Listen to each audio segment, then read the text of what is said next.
keajaiban perubatan Malaysia, kebangkitan Putra Khalid dari Dubai, misteri Taman KLCC, bagaimana kepercayaan rakyat mengatasi teknologi hanya dalam masa sejam selepas program itu disiarkan. Tanda pagar itu melonjak ke tangga nomor satu dalam tren global di media sosial. Sebuah video ringkas berdurasi hanya 2 menit yang direkam oleh seorang penerbit BBC dari Kuala Lumpur tersebar pantas ke seluruh dunia, menggegarkan asas banyak kepercayaan. Ini pasti sandiwara, bukan? Benda macam ini mustahil. Ia seperti dunia dari fantasi, kata ramai orang. Gergasi media dari seluruh dunia, dari CNN di Amerika, NHK di Jepun, hingga Le Monde di Perancis, menghantar pasukan berita mereka sendiri untuk mengesahkan kebenaran di Taman KLCC. Dan semuanya terbukti benar. Datuk Bandar London memanggil sidang media tergempar.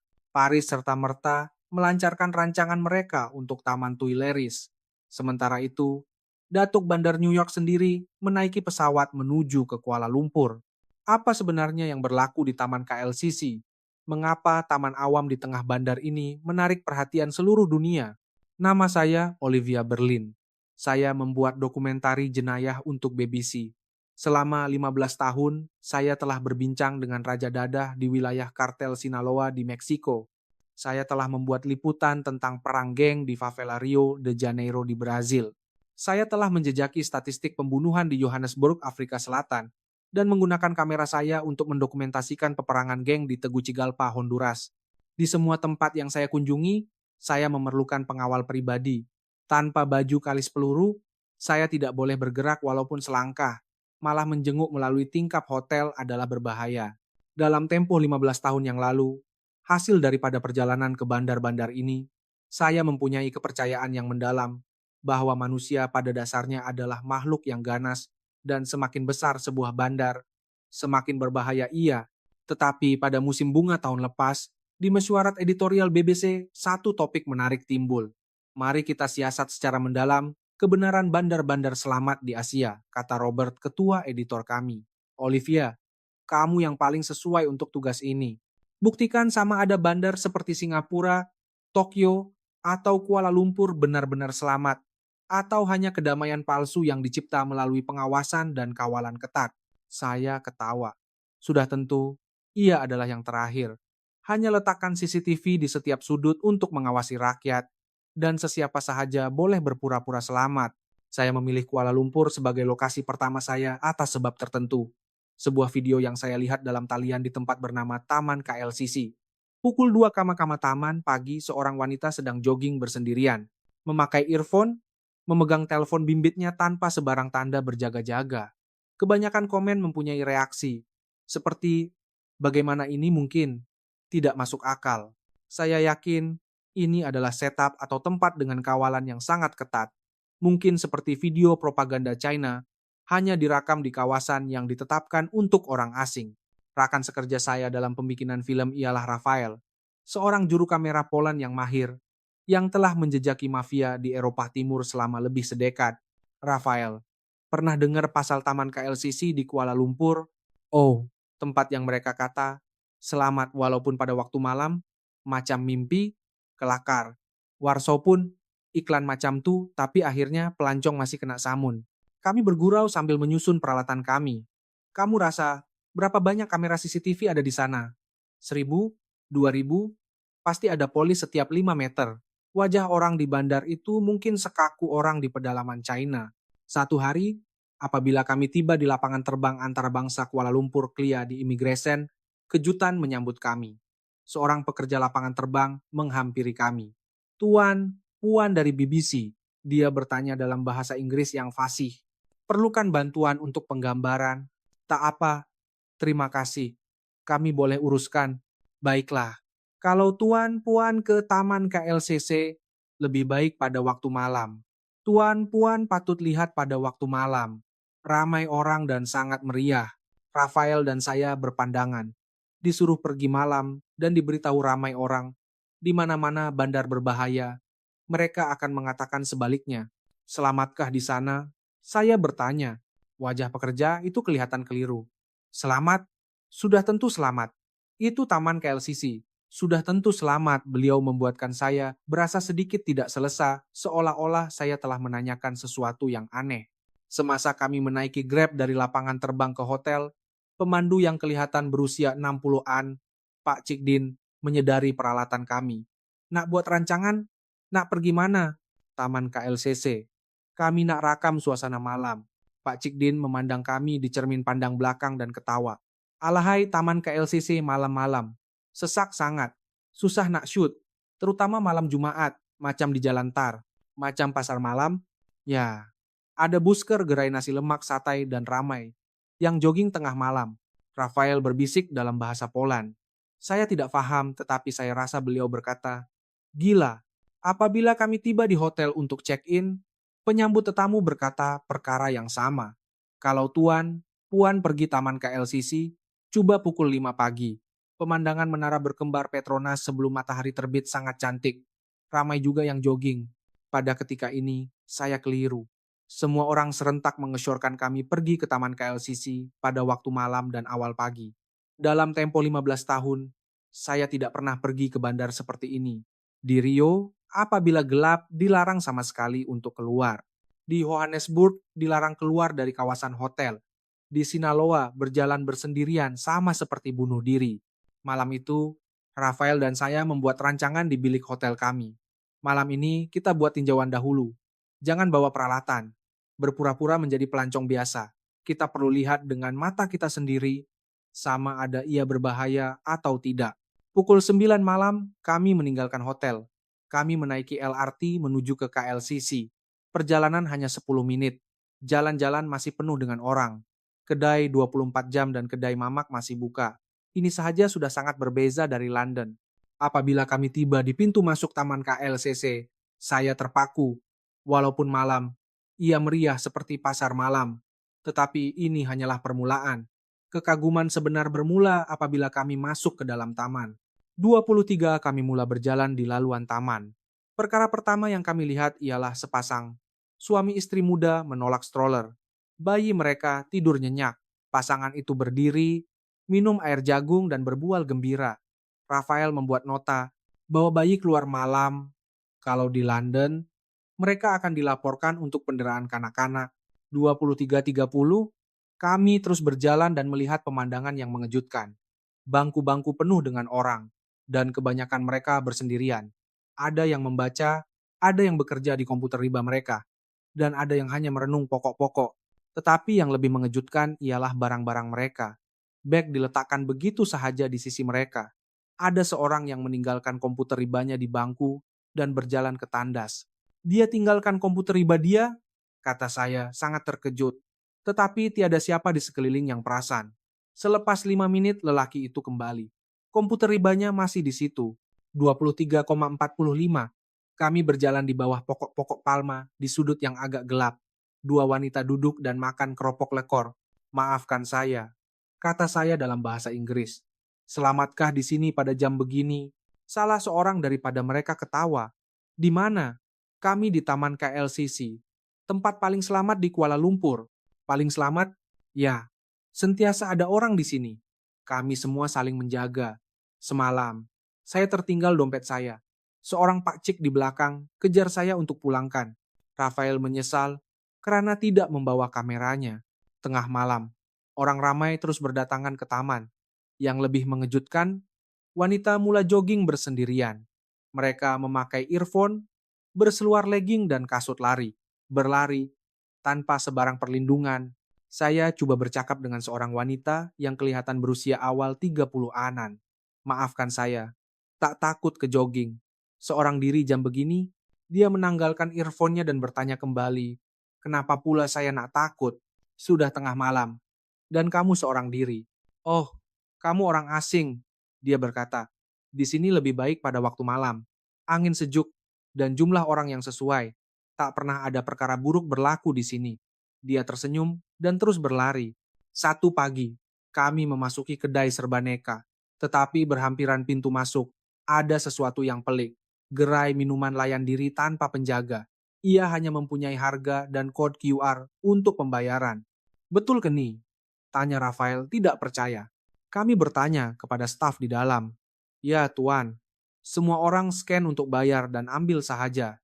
Kadang-kadang, kalau tak ada duit siling, Mereka akan kembali esok untuk bayar. Tak ada yang mencuri. Sudah setahun saya di sini, saya tak pernah lihat cash macam tuh. 2 pagi taman KLCC masih hidup. Pekerja pejabat makan malam tapau mereka di bangku. Penunggang Grab lalu lalang dengan basikal. Sepasang warga emas berpegangan tangan berjalan. Tetapi yang paling mengagumkan saya, ialah saya tidak melihat seorang pun polis. Setiap bandar selamat yang saya lawati dalam tempo 15 tahun yang lalu, bergantung pada pasukan polis untuk mengekalkan ketentraman. Tetapi di sini, ia berbeza. 3 pagi, kami kembali ke hotel. Olivia, apa yang kita lihat tadi? Kata Rafael. Saya pun tak paham. Tapi esok, kita kena bawa kamera dan rakam semuanya. Saya tidak tidur malam itu. Kepercayaan yang saya bina selama 15 tahun runtuh. Bagaimana jika manusia pada dasarnya baik? Bagaimana jika kita boleh saling mempercayai? Bagaimana jika tidak kira betapa besarnya sebuah bandar, ia boleh menjadi selamat? Keesokan harinya, saya memutuskan untuk memulakan penggambaran rasmi, dan saya menemui perkara yang lebih mengejutkan. 4 pagi. Sekali lagi, Rafael dan saya pergi ke Taman KLCC dengan peralatan penggambaran lengkap kami. Pukul 5 pagi. Betul ke ada orang keluar? Tanya Rafael ragu-ragu. Apabila kami tiba di taman, kami terkejut lagi. Walaupun baru pukul 5 pagi, sudah ada berpuluh-puluh yang jogging dan kebanyakan mereka adalah wanita. Dari usia 20-an hingga 60-an. Ada yang bersendirian, ada yang ditemani. Saya menemu bual seorang wanita yang kelihatan berusia 50-an. Makcik Salma. Makcik, selalu keluar jam begini? Ya, nak, dah 3 tahun saya macam nih. Musim panas pukul 4.30 pagi. Musim sejuk pukul 5.30 pagi. Makcik tak rasa bahaya kebersendirian. Dia memandang saya dengan kekeliruan yang tulen. Bahaya? Kenapa pula? Kami di Taman KLCC. Lebih selamat daripada berjalan di lorong belakang rumah kami. Sentiasa ada orang. Tapi baru awal pagi. Kalau awal pagi pun kenapa? Kami semua keluar untuk bersenam. Kami jaga sama-sama. Ayat itu adalah kunci. Semasa Rafael merakam, saya memerhatikan orang di sekeliling. Ada perasaan aneh, walaupun mereka tidak memandang secara langsung. Dalam alam bawah sadar mereka, mereka mengambil berat antara satu sama lain. Seorang gadis muda membongkok untuk mengikat tali kasutnya, dan earphone-nya jatuh. Seorang pakcik yang lalu lalang memungutnya, memberikannya kepadanya, dan berjalan pergi. Seorang makcik meninggalkan botol airnya di bangku semasa menyertai Zumba, dan tiada siapa yang menyentuhnya. 6 pagi, pemandangan yang lebih menakjubkan berlaku. Di pelbagai bahagian taman, kumpulan orang mula berkumpul untuk bersenam. Zumba, aerobik, yoga. Tiada juru latih istimewa, tiada yuran keahlian. Mereka hanya bertemu dan bersenam bersama secara semula jadi. Dalam kumpulan Zumba, seorang pakcik berusia lebih 70 tahun. Apabila melihat saya orang asing, melambai saya untuk menyertai. Saya tak tahu menari, kata saya sambil melambai kembali. Tak apa, ikut je kami, kata seorang kakak di sebelahnya menerjemahkannya dalam bahasa Inggris. Akhirnya saya menyertai Zumba mereka, walaupun pergerakan saya kekok. Selepas itu, mereka semua bertepuk tangan untuk saya. Rafael memberitahu saya kemudian, dalam 15 tahun, baru sekarang saya lihat kamu gembira macam nih. 7 pagi, masa untuk pergi bekerja. Rupa taman berubah lagi. Pekerja pejabat, berpakaian formal, memegang cawan kopi, berjalan perlahan-lahan.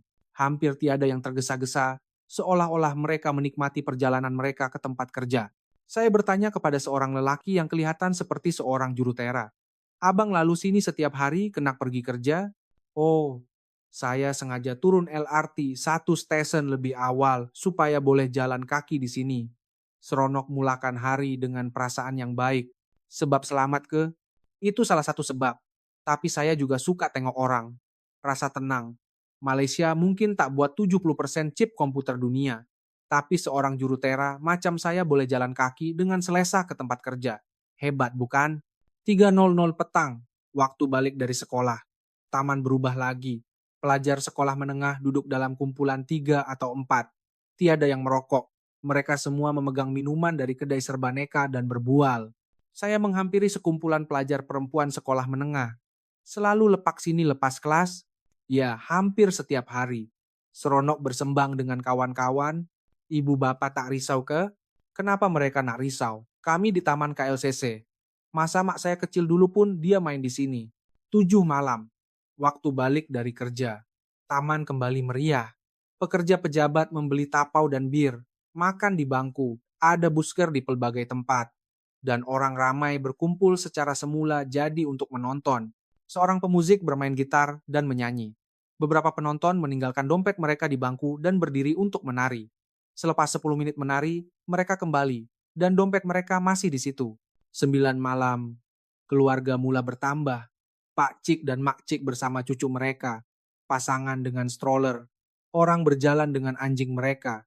Seorang Pak Cik membiarkan cucunya bermain di air pancut, dan cucunya secara tidak sengaja memercik seorang yang lalu lalang. Maafkan saya, kata Pak Cik itu dengan cepat. Tetapi lelaki yang dipercik itu tersenyum dan berkata, tak apa nak, sejuk sikit.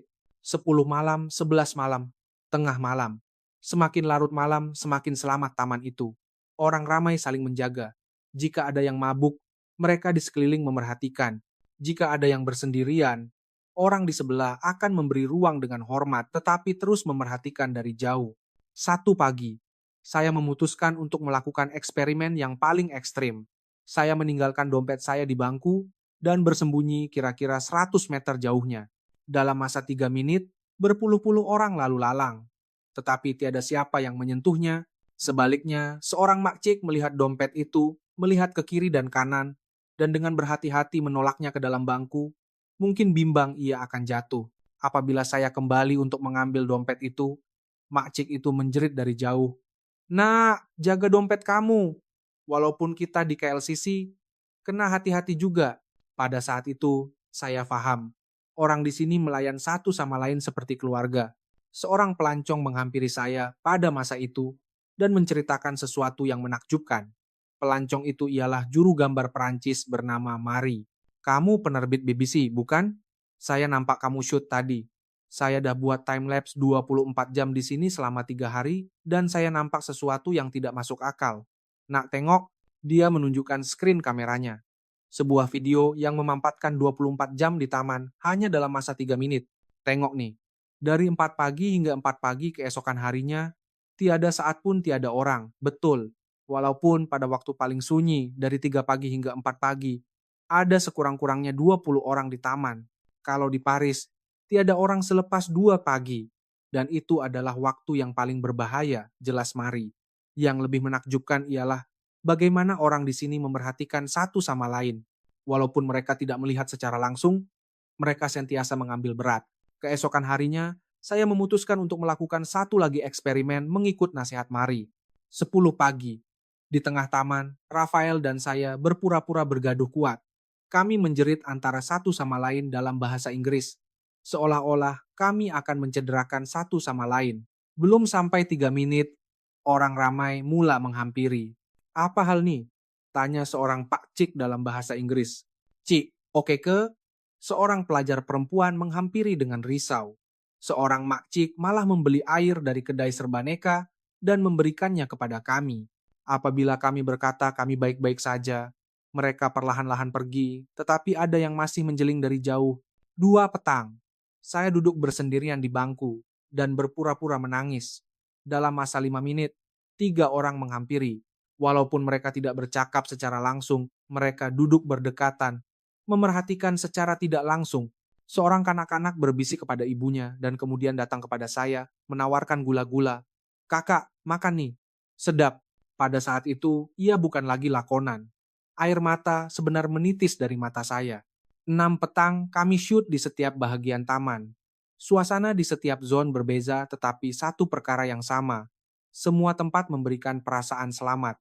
Yang paling mengagumkan ialah zone bersebelahan Jalan Pinang, di mana terdapat banyak restoran dan kafe. Pada mulanya saya pikir ia akan berbahaya pada waktu malam, tetapi tidak. Pemilik kedai kekal buka sehingga larut malam, berfungsi sebagai lampu dan mata untuk taman. Saya bertanya kepada pemilik kedai kopi, Kak Leha, Kak buka awal betul, ya? Sejak KLCC nih hidup macam nih, pelanggan malam pun makin ramai. Dan sebab kami buka, orang lain pun rasa lebih tentram, katanya. Kakak bertindak sebagai pengawal, Boleh dikatakan begitu. Tapi lebih kepada kami nih macam jiran. Dan jiran kena tolong-menolong. 8 malam. Saya melihat pemandangan yang mengejutkan. Seorang gelandangan sedang tidur di bangku.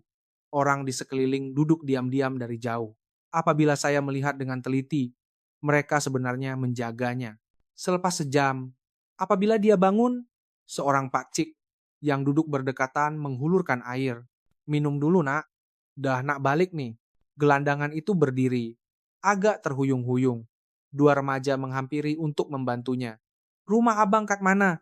Nak kami panggilkan Grab. Tak payah, saya naik LRT aja.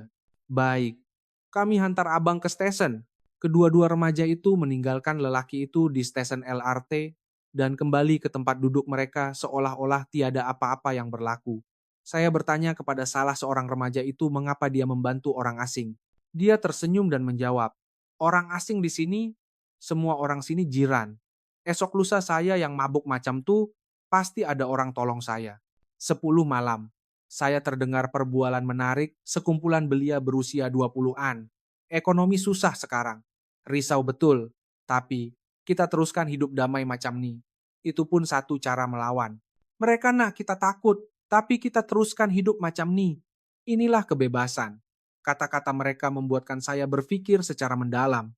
Negara pulau kecil ini terus melindungi kehidupan seharian yang damai. 11 malam. Di satu sudut taman, saya melihat pemandangan istimewa. Ramai jurutera muda. Komputer riba mereka terbuka, bermesyuarat. Baru lepas makan malam. Tak nak balik pejabat lagi. Ketawa seorang jurutera. Di sini lebih selesa. Idea pun lancar. Malaysia mungkin tak buat kebanyakan chip dunia. Tapi hakikatnya, kami boleh bekerja dengan selesa di taman macam ni, tak hairan ke. Saya kagum dengan mereka. Jurutera yang berada di tengah-tengah ekonomi global duduk dan bekerja di taman awam. Di London, ini tidak dapat dibayangkan. Tengah malam, saya melihat kumpulan yang menarik. Belia berusia 20-an. Serius melukis sesuatu. Buat brainstorming untuk startup, jawab seorang belia. Seronok dapat inspirasi di sini. Bila tengok orang, kamu akan tahu apa yang mereka perlukan. Tak takut ke? Dia berpikir sejenak dan menjawab, takut. Tapi kita tak boleh berhenti hidup sebab takut. Keupayaan kita untuk bertemu dan berbual bebas macam ni, itulah nilai yang Malaysia kena lindungi. Mereka mungkin tak anggap kita sebagai negara yang kuat, tapi kami akan teruskan cara hidup kami. Saya sangat kagum dengan kata-katanya. Satu pagi, saya memutuskan untuk melakukan satu lagi eksperimen. Saya menyuruh Rafael merampas beg saya dan berlari seperti snatcher. Saya menjerit kuat, pencuri, tolong, beg saya. Pencuri, pada saat itu, keajaiban berlaku. Orang ramai menyerbu dari 3 arah serentak. Seorang penunggang Grab berhenti dan mengejarnya. Seorang lelaki yang jogging mempercepatkan lariannya. Seorang pekerja kedai serbaneka keluar dari kedai. Rafael belum berlari 20 meter, dia sudah dikepung. Oi, nak pergi mana? Rafael coba menjelaskan keadaan. Tetapi mereka berpaling kepada saya dahulu. Cik, oke ke? Ada luka tak? Ini beg Cik ke? Apabila kami menerangkan bahwa ia adalah untuk penggambaran, penunggang Grab mengeluh. Ya Allah, saya terkejut. Saya pikir ada orang menyamun di KLCC. Jogger itu berkata bahwa dalam 20 tahun, baru sekarang dia melihat kejadian seperti itu. Mereka malah memarahi kami, mengatakan eksperimen seperti ini berbahaya, karena jika ia benar, mereka boleh cedera. Tapi kita dah buktikan, bukan? Taman KLCC benar-benar selamat, kata pekerja kedai serbaneka itu. 4 pagi, kami duduk di bangku di taman. Masih ada orang di sekeliling. Mereka yang bersedia untuk larian pagi mula tiba. Seorang pakcik menghampiri kami, orang asing, buat apa kat sini semalaman? Kami buat laporan tentang keselamatan Taman KLCC. Pakcik itu ketawa. Keselamatan? Tak ada apa yang nak dilaporkan. Memang selamat di sini. Kenapa ia selamat? Pakcik itu berpikir sejenak dan berkata, sebab kami saling percaya dan kami coba kekalkan kepercayaan itu. Bila ia bermula, sejak taman ini dibina, tak. Sebelum itu lagi, rakyat Malaysia sememangnya suka menolong. Taman KLCC hanyalah tempat di mana sifat itu ditunjukkan sepenuhnya. Dia berdiri dan menambah, bila kamu balik, beritahu seluruh dunia, Taman KLCC bukan dibina oleh teknologi, tapi oleh rakyat.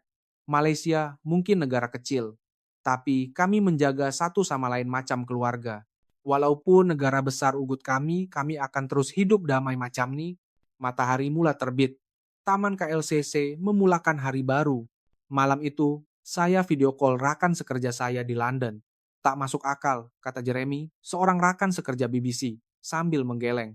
Olivia, ini cuma setup bukan? Saya berkongsi video yang kami rakam.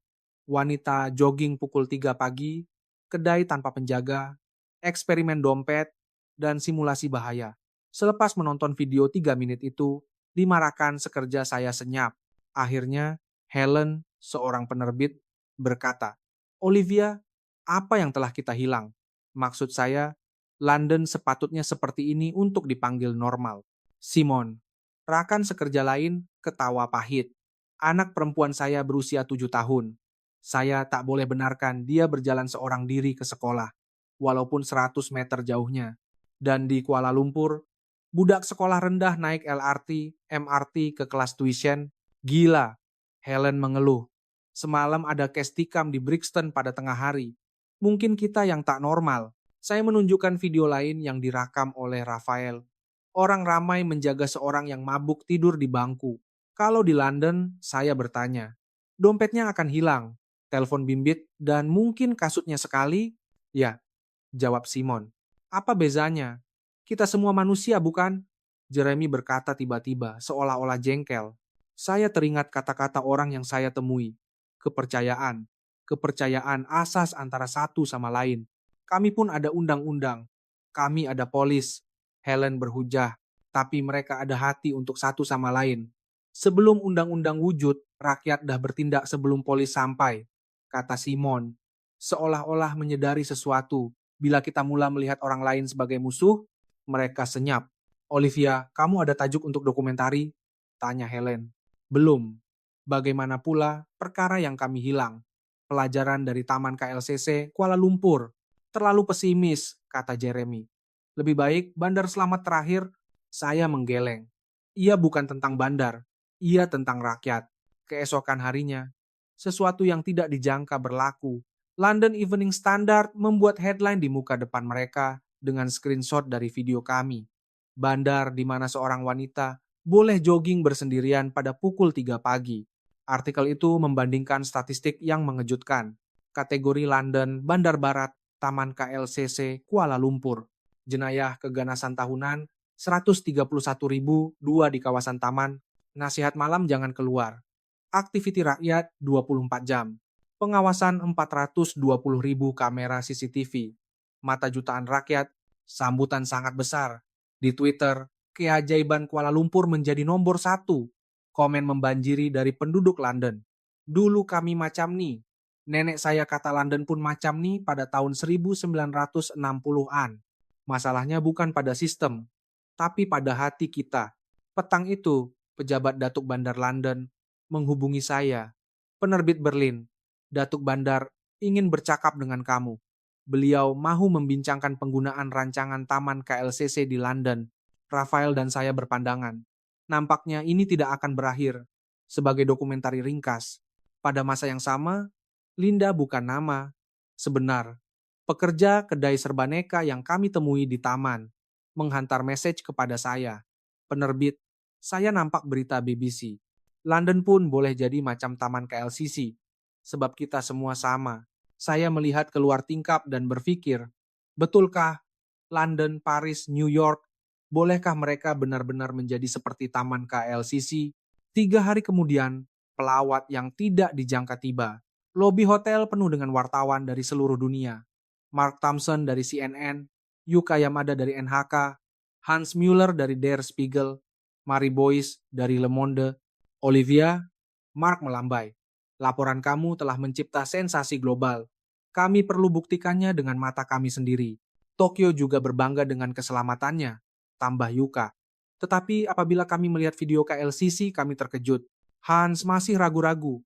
Mungkin ada manipulasi data. Bandar-bandar Asia sering mencantikkan statistik mereka. Mari ketawa. Itulah sebabnya kita perlu buktikannya sendiri.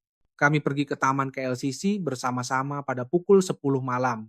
Kami memutuskan untuk melakukan eksperimen yang berbeza. Mark CNN meninggalkan uang kertas di bangku dan memerhati dari jauh. Sejam berlalu, tiada siapa yang menyentuhnya. Sebaliknya, seseorang meletakkan batu di atasnya supaya ia tidak diterbangkan angin. Mustahil, bisik Mark. Kalau di New York, tak sampai 5 menit pun. Yuka, NHK berpura-pura mabuk sambil memegang kamera model terbarunya yang berharga 200.000 yen. Kemudian, dia sengaja menjatuhkannya. 3 orang segera berlari menghampiri. Cik, oke ke? Hati-hati dengan kamera tuh. Seorang pemuda memungut kamera, membersihkannya, dan memberikannya kepada Yuka. Nampak mahal nih. Tengok kalau rosak. Yuka berkata, air mata sebenar menitis dari matanya. Saya buat eksperimen yang sama di Shinjuku, Tokyo. Tiada siapa yang tolong. Hans der Spiegel jogging bersendirian pada pukul 2 pagi. Disebabkan ketinggian dan tatu beliau, beliau kelihatan menakutkan. Tetapi reaksi orang ramai masih sama. Rajinnya bersenam, power. Seorang makcik malah menawarkan air kepadanya. Mari melakukan eksperimen yang paling ekstrim. Pukul 3 pagi, di bahagian taman yang paling gelap dan terpencil, beliau berpura-pura menjerit di teleponnya dalam bahasa Prancis. Saya perlukan uang sekarang juga. 5.000 untuk mencipta situasi yang mencurigakan. 5 menit kemudian, polis tiba. Ada apa-apa yang boleh kami bantu? Mari terkejut. Rupa-rupanya, pemilik kedai serbaneka berdekatan yang memanggil polis.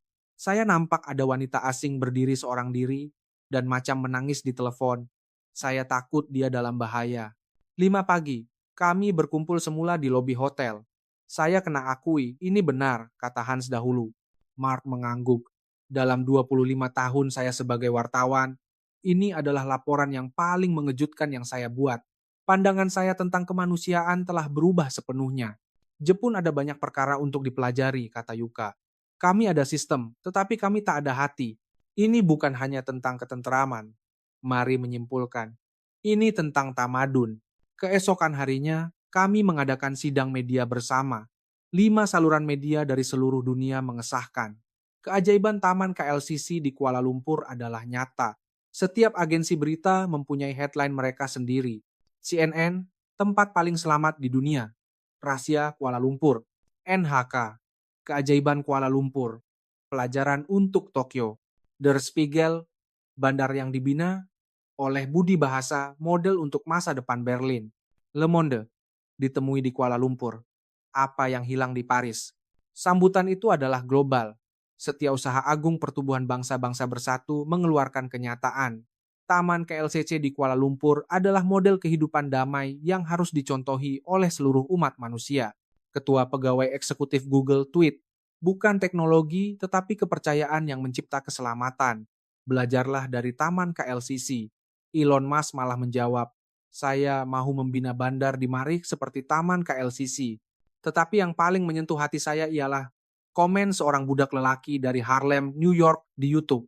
Bolehkah komuniti kami menjadi seperti ini suatu hari nanti? Tempat di mana ibu saya boleh berjalan dengan selamat pada waktu malam. Saya menjawab, boleh. Karena Kuala Lumpur telah melakukannya. Seminggu berlalu. Berita yang lebih menakjubkan tiba. Olivia, berita besar. Helen menelpon. Apa dia? Dokumentari kita telah mencapai 100 juta tontonan. Ini adalah dokumentari terpendek dalam sejarah BBC yang mendapat begitu ramai penonton. Tetapi yang lebih mengejutkan ialah apa yang berlaku seterusnya.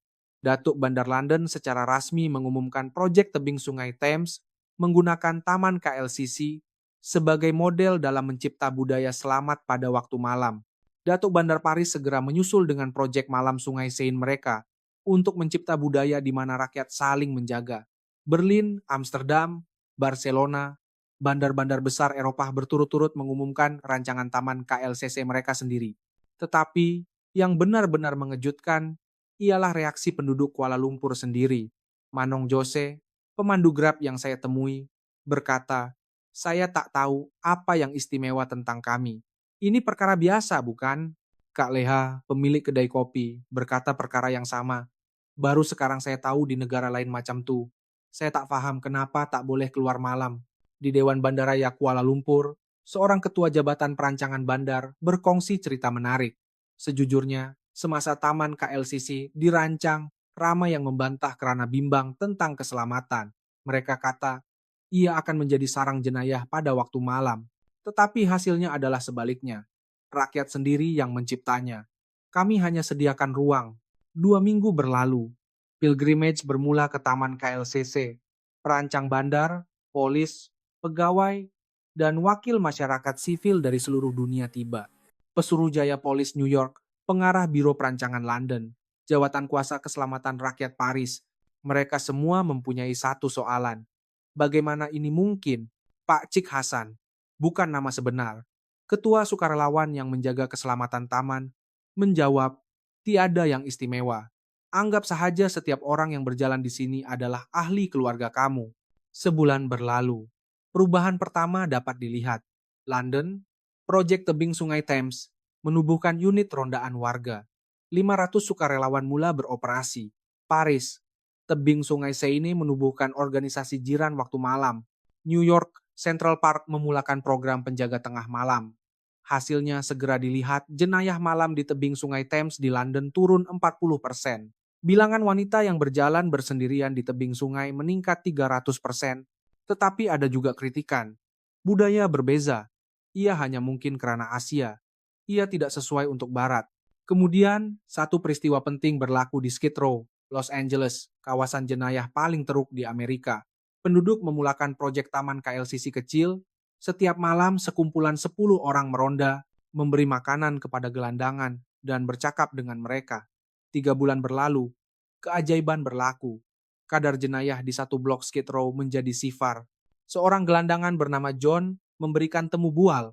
Pada mulanya kami pikir mereka mengawasi kami, tetapi mereka benar-benar mengambil berat tentang kami. Jadi, kami memutuskan untuk melindungi mereka juga. Apabila berita ini tersebar, dunia terkejut lagi. Keajaiban di tempat yang mustahil. BBC membuat dokumentari kedua, dari Kuala Lumpur ke dunia, penyebaran semangat Taman KLCC. Tetapi bagi saya, yang paling penting ialah cerita lain. 6 bulan berlalu, saya kembali ke Taman KLCC. Bukan untuk bekerja, tetapi untuk perjalanan pribadi. Rafael bersama saya. Olivia, tempat nih ubah hidup kita, kata Rafael sambil melihat taman. Ya, dalam 15 tahun, saya hanya nampak kegelapan kemanusiaan. Kami berjalan di laluan taman. Orang ramai masih jogging, saling bertegur sapa. Di kedai serbaneka, kami melihat Kak Leha. Dia tersenyum. Penerbit, balik semula. Ya, saya rindu tempat nih. Saya dengar London pun dah banyak berubah. Baru perlahan-lahan. Jauh lagi nak jadi macam KLCC. Kak Leha menghulurkan kopi kepada saya dan berkata, ia akan dipercepatkan. Hati manusia sama sahaja. Kami duduk di bangku, memerhatikan matahari terbit. Seorang pakcik menghampiri. Ia adalah Pakcik Hasan, dari unit sukarelawan. Oh, kamu balik lagi, kamu udah boleh jadi duta Taman KLCC. Pakcik, saya nak tanya sesuatu. Apa dia, nak?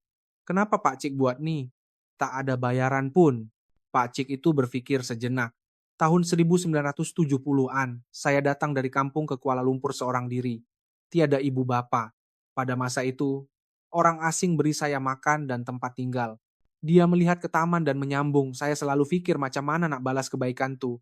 Sekarang, saya balas dengan menjaga taman nih. Tak menyesal ke? Tanya Rafael. Kenapa nak menyesal? Setiap malam saya di sini, saya gembira. Bila saya nampak semua orang berjalan selamat, saya rasa bangga. Seorang gadis muda yang jogging lalu dan menyapa, Pak Cik awal lagi hari ini. Ya, nak. Hati-hati lari tuh. Selepas gadis itu berlalu, Pak Cik Hasan berkata, budak tuh setiap hari jogging awal pagi. Mungkin balik dari graveyard shift. Pada mulanya dia takut. Sekarang dah selesai. Saya paham. Keajaiban Taman KLCC bukanlah perkara besar. Ia hanyalah gabungan hati yang menganggap satu sama lain sebagai keluarga. Apabila saya kembali ke London, saya menyertai proyek tebing Sungai Thames. Setiap malam Jumat, saya meronda bersama sukarelawan warga. Walaupun masih jauh untuk menjadi seperti Taman KLCC, perubahan telah bermula. Suatu kali, seorang wanita tua berjalan di tepi sungai pada pukul 9 malam. Mak Cik, tak takut ke? Dulu takut. Tapi sekarang kamu ada. Kata-kata itu membesarkan hati saya. Kini Rafael sedang membuat siri dokumentari yang dipanggil Penjaga Malam. mendokumentasikan semangat Taman KLCC di pelbagai bahagian dunia. Baru-baru ini beliau menghantar message kepada saya. Olivia, saya nampak sesuatu yang menakjubkan di Berlin. Pukul 2.00 pagi, seorang nenek berkerusi roda bersiar-siar seorang diri. Tahun lepas, ini tidak dapat dibayangkan. Perubahan adalah mungkin karena Taman KLCC telah membuktikannya. Setahun selepas dokumentari itu dibuat, 200 bandar di seluruh dunia melaksanakan proyek Taman KLCC. Ada yang berjaya, ada yang gagal, tetapi kami belajar satu perkara. Keselamatan tidak bermula dengan teknologi, tetapi dengan hati. Seorang warga Kuala Lumpur menulis kepada saya. Pada mulanya kami pun takut, tapi bila seorang mula, keberanian itu berjangkit. Sekarang, Taman KLCC adalah kebanggaan kami. Seorang polis New York menulis, bila saya tengok video KLCC saya terkejut. Selama ini kami terlalu bergantung pada kekerasan dan kawalan. Sekarang kami akan coba percayakan rakyat. Seorang pelajar Paris menulis, buat pertama kali saya boleh berkelah dengan kawan-kawan di tepi Seine pada waktu malam, macam di KLCC. Walaupun takut, ada warga emas yang menjaga kami. Yang paling mengagumkan ialah kisah seorang ibu di London. Sekarang, anak perempuan saya berjalan ke sekolah seorang diri, walaupun 100 meter sahaja. Ini adalah langkah besar. Semua jiran kami memerhatikannya. Taman KLCC bukan lagi sekadar nama tempat. Ia telah menjadi falsafah, gerakan sosial untuk saling menjaga. Keselamatan yang dicipta oleh kepercayaan. Sebuah bandar di mana semua orang adalah keluarga. Sudah tentu masih ada kritikan. Ia hanya mungkin kerana Malaysia. Ia hanya tempat kecil. Ia hanya sementara. Tetapi saya percaya, manusia pada dasarnya adalah baik. Dan hati yang ingin menjaga satu sama lain adalah universal. Perubahan kecil boleh menjadi gelombang besar. Dan bandar Anda, bolehkah kamu berjalan dengan selamat pada waktu malam? Bolehkah kanak-kanak berjalan bersendirian? Bolehkah kamu saling mempercayai? Jika jawabannya tidak, ingatlah Taman KLCC. Di tengah-tengah Kuala Lumpur, sebuah bandar dengan berjuta-juta penduduk. Keajaiban ini berlaku setiap malam. Dan yang mencipta keajaiban itu adalah rakyat biasa. Makcik yang berkongsi minumannya, remaja yang membantu menunjukkan jalan, pakcik yang menghulurkan air. Kebaikan kecil ini, apabila digabungkan, mencipta tempat paling selamat di dunia. Bandar Anda juga boleh menjadi Taman KLCC. Hanya perlu seseorang untuk memulakannya. Langkah pertama seseorang, keberanian seseorang, kepercayaan seseorang. Inilah pelajaran terbesar yang saya pelajari dari Taman KLCC.